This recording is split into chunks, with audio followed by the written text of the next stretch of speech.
Jóvenes Corazones, en Diamantes Brutos, como hace 15 días, recuperamos esta sección que se trata del órgano más importante, el segundo más importante, el corazón, el cerebro. Discusión que tendremos en otro momento. Vamos a saludar al respecto a Alberto Alves de Lima, jefe de cardiología del Instituto Cardiovascular de Buenos Aires. Alberto, buenas tardes. Acá Cristian, Juan y Gonzalo te saludan. ¿Cómo estás? Gracias por atendernos. Muy bien, ¿cómo están ustedes? Muy bien, la consigna hoy es muerte súbita. Sí. Otro de los ítems, de los 8 ítems que tendremos en Jóvenes Corazones. Y queremos que nos cuentes a modo de introducción cuestiones para quizás evitar o para tratar de tener en cuenta de qué manera puede afectar el corazón la vida social de las personas en el día a día que puedan provocar la muerte súbita, justamente. Qué pregunta. ¿Qué pregunta? Bueno, primero, la muerte súbita es la ocurrencia, ¿no?, desgraciada de la muerte. Sí. Cuando no avisa, ¿no? Todo ocurre muy rápido. Son esas típicas personas que cuando se queda como seco, ¿no? Queda como desmayado y después de desmayo sobrevive la muerte. Así que ese es un poco el concepto. Y la primer causa de muerte súbita, ahí tenemos que dividir un poquito entre jóvenes y más grandes que jóvenes. Bien. Si ponemos una vara más o menos entre juventud y no juventud, 45, 50 para arriba y 45, 50 para abajo, diría que la causa de muerte súbita más frecuente en los jóvenes tiene que ver más con enfermedades del músculo cardíaco, la mayoría genéticamente determinadas, ¿no? Significa que el músculo cardíaco tiene algunas irregularidades. ¿Se acuerdan que el corazón es una bomba muscular? Que cuando el músculo está alterado, puede aparecer o da la posibilidad que aparezcan cortocircuitos eléctricos y termina una arritmia, que esa es una arritmia fatal. Y para arriba de los 50, aquellos ya que tenemos un poquito pasando los 50, la primera causa es la enfermedad coronaria, porque ese músculo cardíaco se irriga, recibe alimentos por una cañería, que esa cañería se llaman arterias coronarias. Alberto... Entonces, con el tiempo se te van tapando y generalmente después de los 50, ojo, en general más adelante, ¿no? Pero en general empieza a partir de los 50, cañerías se pueden tapar y cuando se tapan, ese sufrimiento que tiene el músculo cardíaco, porque no le llega sangre, predispone también a que se generen cortocircuitos. Alberto, Juan Manuel Lombardero te saluda, y leyendo un poco sobre la muerte súbita en general, justamente leía que las probabilidades mayores de muerte súbita se dan entre el nacimiento y los 6 meses como primer fragmento etario y entre los 45 y los 74 años como quizás un segundo fragmento de la vida, ¿no? ¿Qué pasa en el medio y si es realmente que hay más probabilidad de que suceda en estas etapas? Bueno, es correcto. La primera que vos contás es lo que solían llamar la muerte blanca, son los chicos una tragedia familiar que los encuentran. La verdad que hay muchas teorías con respecto a eso, no se sabe, probablemente sean casos muy graves de enfermedad cardíaca que por ahí inclusive no se puede detectar y que desencadenan arritmias. Algunos creían que tiene que ver también con la posición, de hecho los bebés ahora en vez de ponerlos para abajo hay que ponerlos para arriba, bueno, eso claro. Más que el tema de la posición podría tener que ver.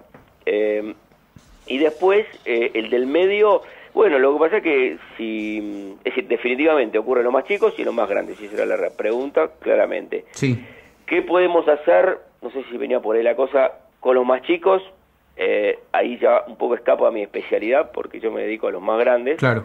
Y ahí habría que chequear con un pediatra, pero generalmente tiene que ver con posiciones al dormir, pero seguramente hay muchas más cosas para comentar. Con respecto a los grandes, bueno, tiene que ver con el cuidado que tenemos que tener con el organismo, y creo que para ustedes, los más chicos, es bueno que lo vayan teniendo, porque la Argentina es un país medio cortoplacista, ¿viste? Cada 4 o 5 años hay una crisis y no puedes pensar a 20, te parece raro pensar a 20. Sí.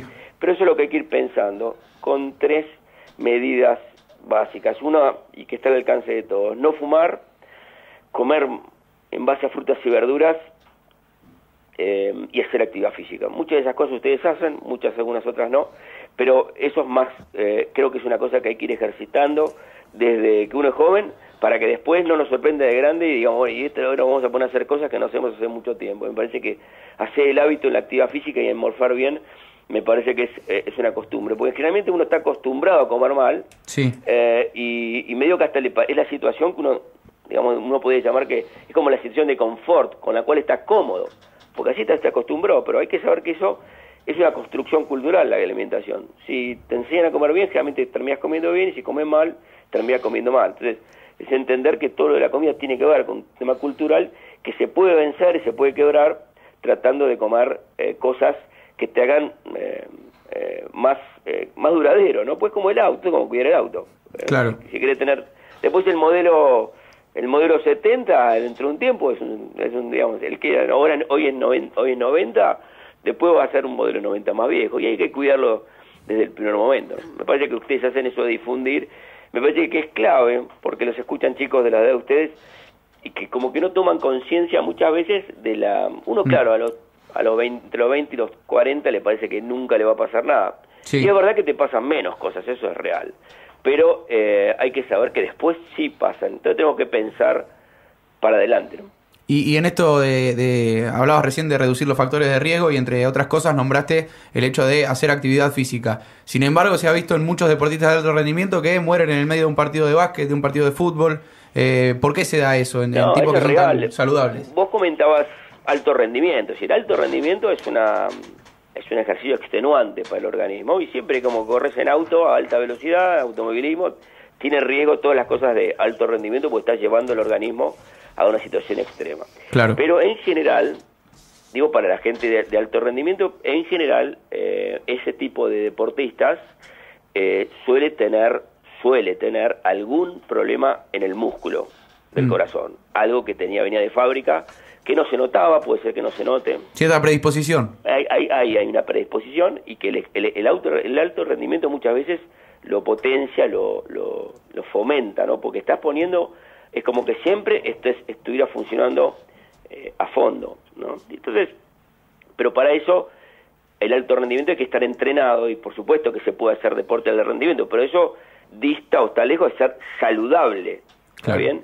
Fíjate cómo está Nadal, todo roto, o Del Potro. Es decir, alto rendimiento está bueno, pero tiene riesgo porque está llevando el cuerpo al máximo. Al extremo, claro, una exigencia física. No, de esto no estamos diciendo que el deporte sea malo, ni mucho menos. Al contrario, es muy bueno, pero como todas las cosas, cuando lo llevas al máximo, se puede romper. Alberto, Pablo te saluda. Y bueno, respecto a la última pregunta que hacía Juan recién, digo, ¿hasta dónde se puede evitar a través de estudios, de chequeos previos, un problema de este tipo en un deportista de alto rendimiento? Porque justamente, al ser deportistas de alto rendimiento, están constantemente bajo chequeos médicos, exámenes. ¿Hasta dónde se puede evitar que pase algo de este estilo? Se puede evitar casi en todos, es lo que te digo, para dar tranquilidad a la gente que te escucha.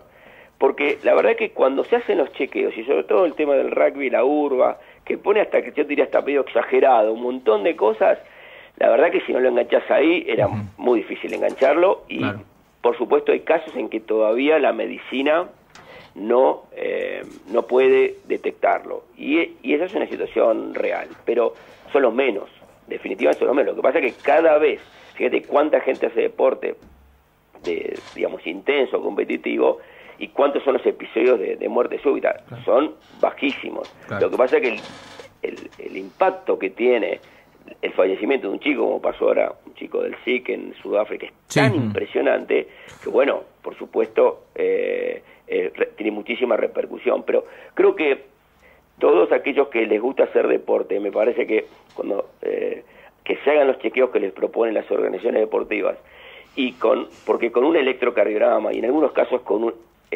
ecocardiograma, que es cuando te miran el corazón, como ven los bebés en la panza, se pueden enganchar la gran mayoría de los problemas, identificarlos y sacarlos esos chicos de la exposición a alto rendimiento. Por eso la gran mayoría se puede detectar. Lamentablemente hay algún grupo que no es posible engancharlos, ¿no? Pero diría que son los menos. Alberto, ¿cómo te va? Gonzalo te saluda. ¿Qué tal, Gonzalo? Recién nos dabas a nosotros consejos de cómo evitar este tema de la muerte súbita. Ahora, para aquellas personas mayores a los 45 años que capaz no hicieron mucho deporte en su vida y que fuman, comen mal, ¿qué recomendaciones se les puede dar? ¿Se tienen que hacer chequeos cada cuánto? Bueno, yo creo que la gente, toda aquella persona que de no hacer nada quiere hacer algo, primero felicitarla y darle una gran bienvenida, ¿no? Después, en ese caso, un control, y ahí sí que es necesario, claramente, una consulta y con el médico. Y el médico ahí va a determinar qué estudios hay que hacerle. Y después, las cosas más prácticas, como comentaba esto, el hecho de fumar, Sí.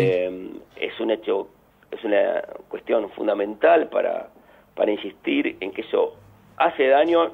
Nos parece cuando somos jóvenes que no nos va a pasar, pero les aseguro que hay miles de millones de dólares insistiendo para que la gente joven fume, sobre todo en el colegio, para que después salga a los 18 fumando y después le cueste mucho salir, porque es una adicción muy potente. Claro. Así que cuesta mucho y hay que poner mucho esfuerzo. Así que no fumar, el tema de la alimentación, como hablaba anteriormente, en base a frutas y verduras, y esto que está por hacer esa persona, que es actividad física.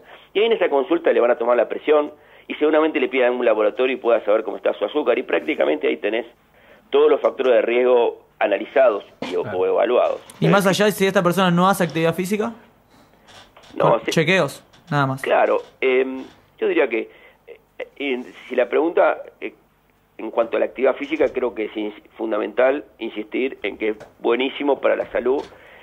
Haciendo actividad física y controlando estas cositas que te digo, comiendo, morfando mejor y no fumando, vos, y esto me van a entender bien, podés bajar el 60% de la probabilidad de tener un evento o un problema cardíaco, ya sea cardíaco o cerebral. Lo cual, ustedes que entienden de negocios y de números, se van a dar cuenta que no dar inversión más potente que la que estoy comentando, con un sacrificio mínimo, pero sacrificio al fin, porque hay que cambiar comportamientos, que a uno le parece que como fueron de toda la vida, están bien, ¿no? Alberto, ¿cómo se hace desde un instituto de cardiología para que llegue a la gente información sobre el cuidado del corazón y demás? Porque nos parece que no hay muchos espacios tampoco dedicados a la salud donde haya realmente una difusión del tema. Bueno, vos sabés que una cosa interesante, acá en el Instituto Cardiovascular de Buenos Aires, Sí. desde que pasó esta cosa de este problema también muy trágico de Jorge Ibáñez, aumentaron el 40%, escucha bien el número, 40% de las consultas en la guardia. Claro.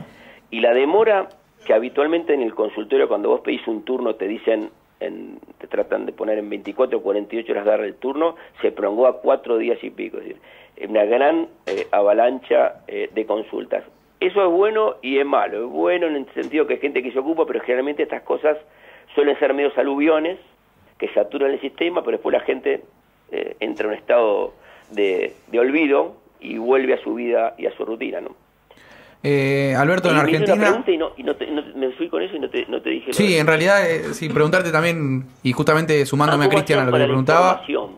El instituto tiene una página web que es www.icva.com.ar y hay Bien. un montón de información para pacientes y para comunidad, que está bastante piola para entender el tema de los factores de riesgo y entender cuántas cosas podemos hacer nosotros para cuidarnos, que invirtiendo un poquito podemos generar potentes mejorías o potentes reducciones de riesgo.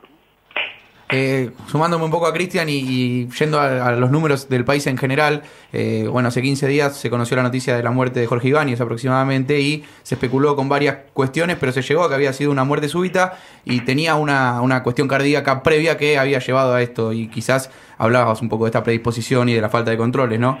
¿Por qué en Argentina hay 40.000 casos de muerte súbita por año? ¿Es un número alto en relación a otros países o es normal? Es más o menos lo que es un número similar a los países occidentales, ¿no?